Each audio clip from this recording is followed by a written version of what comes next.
जय भीम, जय भीम, जय कॉन्स्टिट्यूशन, जय इंडिया, வாழ்க தமிழ்.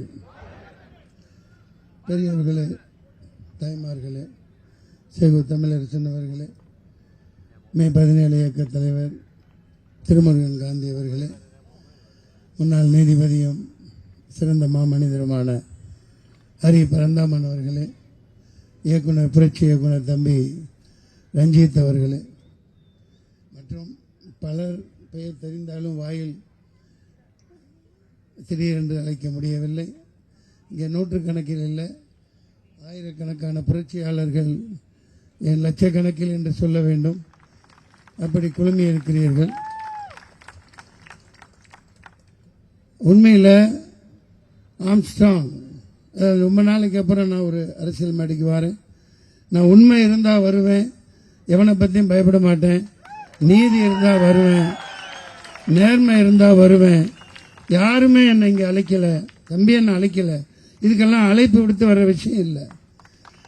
அந்த மிகப்பெரிய மரணத்தை நிகழ்த்தியதுக்கப்புறம், நடந்ததுக்கப்புறம் நான் போக முடியல. ஆனால் அதுக்கப்புறம் இந்த வலைதளங்களில் அவருடைய பேச்சுக்கள் கேட்டு நான் அதிர்ச்சியானேன். எப்படி இப்படி ஒரு மாபெரும் தலைவன, ஒரு புரட்சியாளன, ஒரு டாக்டர் பீம்ராவ் அம்பேத்கர் அவர்களின் கருத்தியலை, அயோத்திதாச பண்டிதர் நூற்றாண்டுகளுக்கு முன்னாடியே எவ்வளவு சாதனைகள் செஞ்சிருக்காங்க, அதெல்லாம் எடுத்து சொல்லக்கூடிய, சகோதரத்துவத்தை போதிக்கிற பேசுற அந்த வலைதளங்கள்ல பார்த்துட்டு நான் உண்மையிலேயே ரொம்ப அதிர்ச்சியானேன். நான் ரொம்ப வெட்கி தலகுனியறேன். எப்படி நான் போற வழியில் எங்கேயோ எப்பயோ ஒரு தடவை அரசியல் கீழே பார்த்துருக்கேன், ஒரு வார்த்தை பரிமாறி பேசியிருக்கேன்னு நினைக்கிறேன் தொலைபேசியில். எனக்கு பழக்கமே இல்லை. இப்படி ஒரு உன்னதமான கருத்தியலை எடுத்துக்கிட்டு எல்லாத்துக்கும் இந்த ஆளுங்கட்சியினருக்கு தொடர்ந்து உங்களை வாக்கு வங்கிகளா பயன்படுத்திக்கிட்டு இருக்கிற கயமைத்தனத்தை எடுத்து சொல்லி மிக பயங்கரமான உன்னத நிலையில கொண்டு வந்துகிட்டு இருந்த ஒருத்தரை திட்டமிட்டு தான் அரசியல் படுகொலை இது நடத்தப்பட்டிருக்குங்கிறது ரொம்ப உண்மையா தெரியுது, வெளிப்படையா தெரியுது. நான் ரொம்ப என்ன பேசுறதுன்னு எனக்கு தெரியல. அப்படி ஒரு சிறந்த மாமனிதரா அங்க பாருங்க, அந்த போட்டோல பாருங்க, அப்படியே ஒரு பச்சை குழந்தை மாதிரி சிரிச்சுக்கிட்டு ரொம்ப ஒரு அழகு.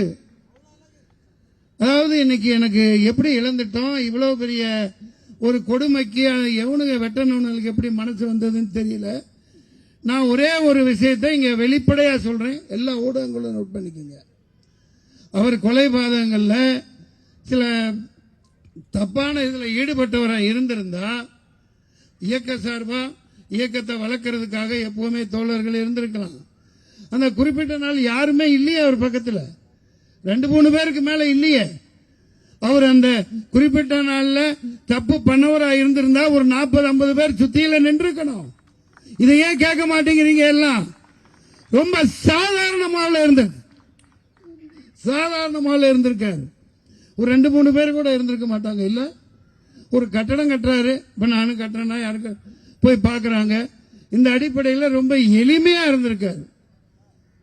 இது குற்ற வழக்குகள்ல தொடர்புடைய பல இந்த அதிகாரிகள் தினமும் தொடர்பு வச்சிருக்கிறவங்களுக்கு, உளவுத்துறைன்னு சொல்லப்படுறவங்களுக்கு நிச்சயமாக சத்தியமாக தெரியாமல் இருந்திருக்க வாய்ப்பு இல்லை. ஏண்டா இவர் வந்து அடிப்படை குற்ற பின்னணியோடு அப்படி ஒரு கொலைபாதகம் செஞ்சவராக இருந்திருந்தா எத்தனை பேரை பக்கத்தில் நிக்க வச்சிருக்கலாமா இல்லையா?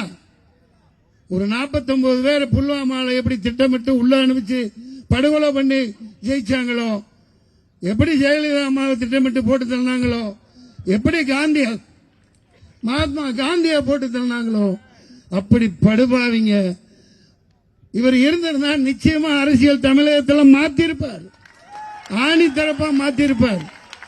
இருந்திருந்தா இல்ல, இப்ப மாத்துவார், ஆம்ஸ்ட்ராங் மாத்துவார். எவனாலே மறுக்க முடியாது. அத ஒரே ஒற்றை புள்ளியில நில்லுங்க. ஜெய்பீம், அவ்வளவுதான் சொல்ல முடியும். வாழ்க வெல்க. தம்பி ஆம்ஸ்ட்ராங் அவர்களுக்கு என்னுடைய ஆழ்ந்த இரங்கல்கள். ஈடு செய்ய முடியாத சகோதரர். என் வாழ்நாளில் அவரோட பார்த்து பேசி பழகாம போயிட்டேன்னு ரொம்ப ரொம்ப வருத்தப்படுறேன். ரொம்ப வருத்தப்படுறேன். இந்த வாய்ப்பை கொடுத்த அனைவருக்கும் நன்றி.